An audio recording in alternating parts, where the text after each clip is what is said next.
राधे राधे। हरे कृष्णा। आप सभी को उत्पन्ना एकादशी की हार्दिक शुभकामनाएं। आज हम बात करेंगे उत्पन्ना एकादशी व्रत पारण की विधि और महत्व के बारे में।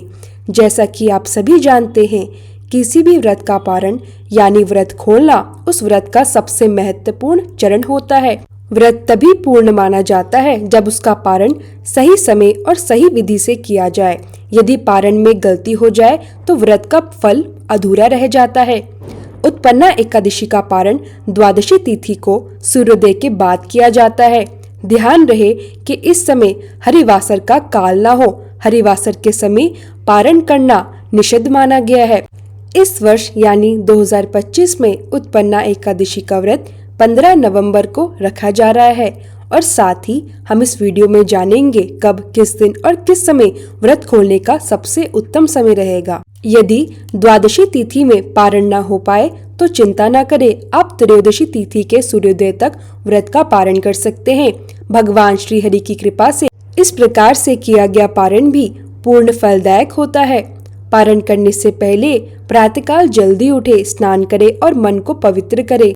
मंदिर या पूजा स्थल को अच्छे से साफ करें, गंगा जल का छिड़काव कर उसे शुद्ध करें। इसके बाद भगवान श्री विष्णु की प्रतिमा या चित्र को गंगा जल और पंचामृत से स्नान कराएं। भगवान को तुलसी दल, पीले पुष्प, धूप, दीप और नैवेद्य अर्पित करें।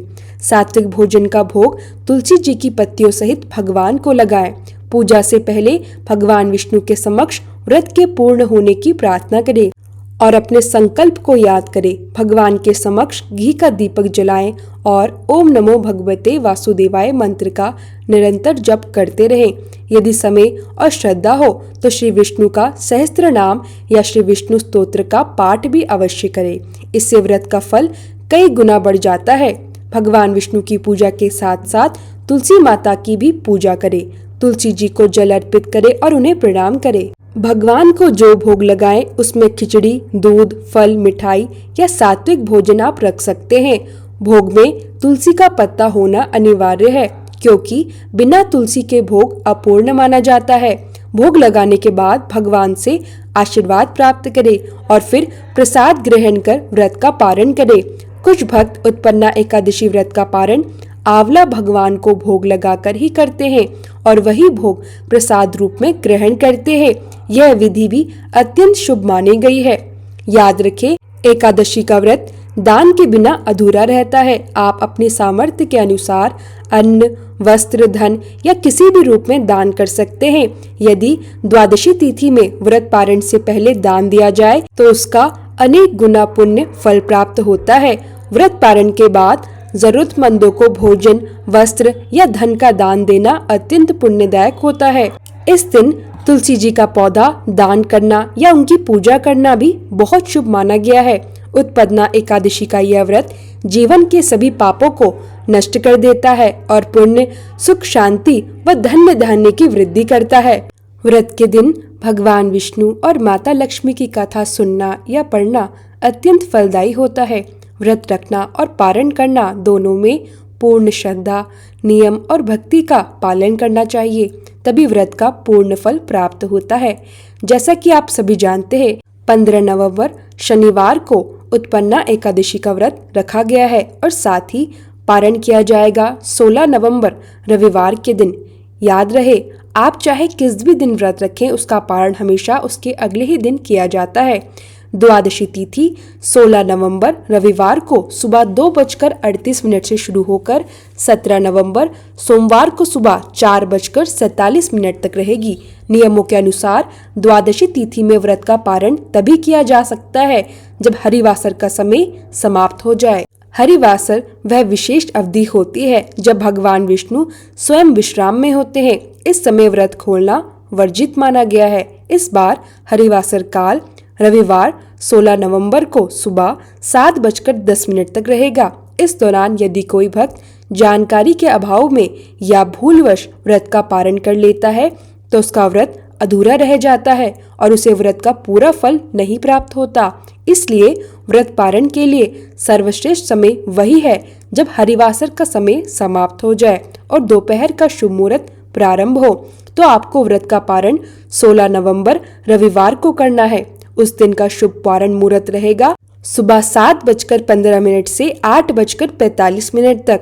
दोपहर का मुहूर्त होगा 1:10 से 3:18 तक। इस बीच आप भोग अर्पण कर भगवान का आशीर्वाद लेकर व्रत खोल सकते हैं। यह समय सूर्य की स्थिर अवस्था और हरिवासर की समाप्ति के बाद का सबसे उत्तम समय है। यह काल अत्यंत शुभ और फलदायी माना गया है। इस समय भगवान विष्णु की कृपा से व्रत का संपूर्ण फल प्राप्त होता है। पारण करने के बाद पहले दिन पूजा में उपयोग किए गए बासी फूलों और पूजा सामग्री को हटा दे। जो चौकी आपने भगवान की स्थापना के लिए लगाई थी उसे भी साफ करें और जो सामग्री पूजन में उपयोग की गई थी जैसे पुष्प, अक्षत, जल या तुलसी पत्ते, उन्हें किसी पवित्र स्थान पर प्रवाहित कर दे या विसर्जित कर दे। यह सब करने से पूजा पूर्ण और शुद्ध मानी जाती है। पारण के समय मन में भगवान के प्रति गहरी श्रद्धा रखें। व्रत खोलने से पहले भगवान को प्रणाम करें और यह भावना रखें, हे विष्णुदेव, इस व्रत के माध्यम से जो भी मैंने किया वह सब आपकी कृपा से ही संभव हुआ है। ऐसी भावना से किया गया व्रत जीवन में अनंत सुख और शांति लाता है। अब हम सुनेंगे भगवान श्री हरि विष्णु को समर्पित श्री हरि स्तोत्र का हिंदी अनुवाद, जो कि महान संत परमहंस स्वामी ब्रह्मानंद जी द्वारा रचित है। इस स्तोत्र को भगवान विष्णु की उपासना के लिए सबसे प्रभावशाली और पवित्र स्तोत्र कहा गया है। जो भक्त इसे श्रद्धा और प्रेम से सुनता या पढ़ता है वह भगवान विष्णु और माता लक्ष्मी दोनों का आशीर्वाद प्राप्त करता है। यह स्तोत्र भगवान श्री हरि के उन दिव्य गुणों का वर्णन करता है जिनसे संपूर्ण सृष्टि का पालन होता है। चलिए शुरू करते हैं श्री हरि स्तोत्र का हिंदी अनुवाद। जगत के पालनहार, सृष्टि के रचयिता भगवान श्री हरि विष्णु को मेरा शत शत नमन। यह स्तोत्र जैसे मुरारी के कंठ की माला है। जो भी इसे सच्चे मन से पढ़ता या सुनता है वह अंत में वैकुंठ लोक को प्राप्त करता है और दुख, शोक, जन्म मरण के बंधन से मुक्त हो जाता है। मैं उन भगवान विष्णु को बारंबार वंदना करता हूँ जो समस्त जगत के रक्षक है, जिनके गले में चमकता हुआ हार है, जिनका मुख शरद ऋतु के चंद्रमा के समान निर्मल और तेजस्वी है, जो महादैत्यों के विनाशक है, जिनका शरीर आकाश की भांति नीला और गहन है, जो अपनी अद्भुत माया से असीम है और जिनकी अर्धांगिनी देवी लक्ष्मी है। श्लोक दूसरा। मैं भगवान विष्णु की आराधना करती हूँ जो सदा क्षीर सागर में वास करते हैं, जिनकी मुस्कान खिले हुए पुष्प की तरह मनमोहक है, जो संपूर्ण जगत में व्यापक है, जिनका तेज सैकड़ों सूर्य के समान है, जो गदा, चक्र और अन्य दिव्य अस्त्रों से सुसज्जित है, जिनका पीला वस्त्र अत्यंत सुंदर है और जिनका मुख सदा मधुर मुस्कान से खिला रहता है। तीसरा श्लोक। मैं विष्णु भगवान को प्रणाम करती हूँ जिनके गले के हार में लक्ष्मी जी का चिन्ह है, जो वेदों की वाणी के सार हैं, जो जल में और हर लोक में निवास करते हैं, जिनका स्वरूप अत्यंत मनोहर है और जिन्होंने अनेकों रूपों में अवतार लेकर संसार का कल्याण किया है। चौथा श्लोक। मैं भगवान विष्णु को प्रणाम करती हूँ जो जन्म और मृत्यु से परे है, जो परम आनंद से पूर्ण है, जिनका मन सदा समाधि में लीन रहता है, जो सदा नवीन और प्रसन्न प्रतीत होते हैं, जो इस सृष्टि के उत्पत्ति कारण है, देवताओं के रक्षक और तीनों लोकों को जोड़ने वाले सेतु है। पांचवा श्लोक। मैं विष्णु भगवान की वंदना करती हूँ जो वेदों के ज्ञाता और गरुड़ पर विराजमान है, जो मुक्तिदाता है, जो शत्रुओं का विनाश कर भक्तों के रक्षक है, जो जगत रूपी वृक्ष की जड़ है, जो हर पीड़ा और दुख को दूर करते हैं। छठा श्लोक। मैं भगवान विष्णु को प्रणाम करती हूँ जो सभी देवताओं के अधिपति हैं, जिनके केश मधुमक्खी के समान काले हैं, जिनका शरीर निर्मल और प्रकाशमान है, जिनका वास हृदय के आकाश में है, जो सदा दिव्य देह धारण किए हुए हैं और जिनका निवास केवल मुक्त जीवों का लोक वैकुंठ है। सातवां श्लोक। मैं श्री हरि की आराधना करती हूँ जो देवताओं में सबसे बलशाली हैं, त्रिलोकी में श्रेष्ठ हैं, जिनका स्वरूप अद्वितीय और अप्रीतम है, जो सदा युद्ध में विजयी और अडिग रहते हैं, जो वीरों में परम वीर हैं और जो सागर तट पर शेषनाग पर विराजमान रहते हैं। आठवां श्लोक। मैं भगवान विष्णु की वंदना करती हूँ, जिनकी बाईं ओर देवी लक्ष्मी विराजमान है, जो शेषनाग पर शयन करते हैं, जो रोग दोष से परे हैं, जिनकी स्तुति ऋषि मुनि और देवगण करते हैं और जो गुणों के भी परे नित्य मुक्त और परमात्मा स्वरूप है। जो भी इस श्री हरि के स्तोत्र को नित्य श्रद्धा से पढ़ता या सुनता है, वह भगवान विष्णु की कृपा से वैकुंठ लोक को प्राप्त होता है। उसके जीवन से दुख, शोक, जन्म और मृत्यु का भय समाप्त होता है और वह सदा आनंद में हो जाता है। जो भक्त इस स्तोत्र को पढ़ते या सुनते हैं, उनके हृदय में सच्ची भक्ति और प्रेम का प्रकाश फैलता है। मन, वचन और कर्म तीनों शुद्ध होते हैं।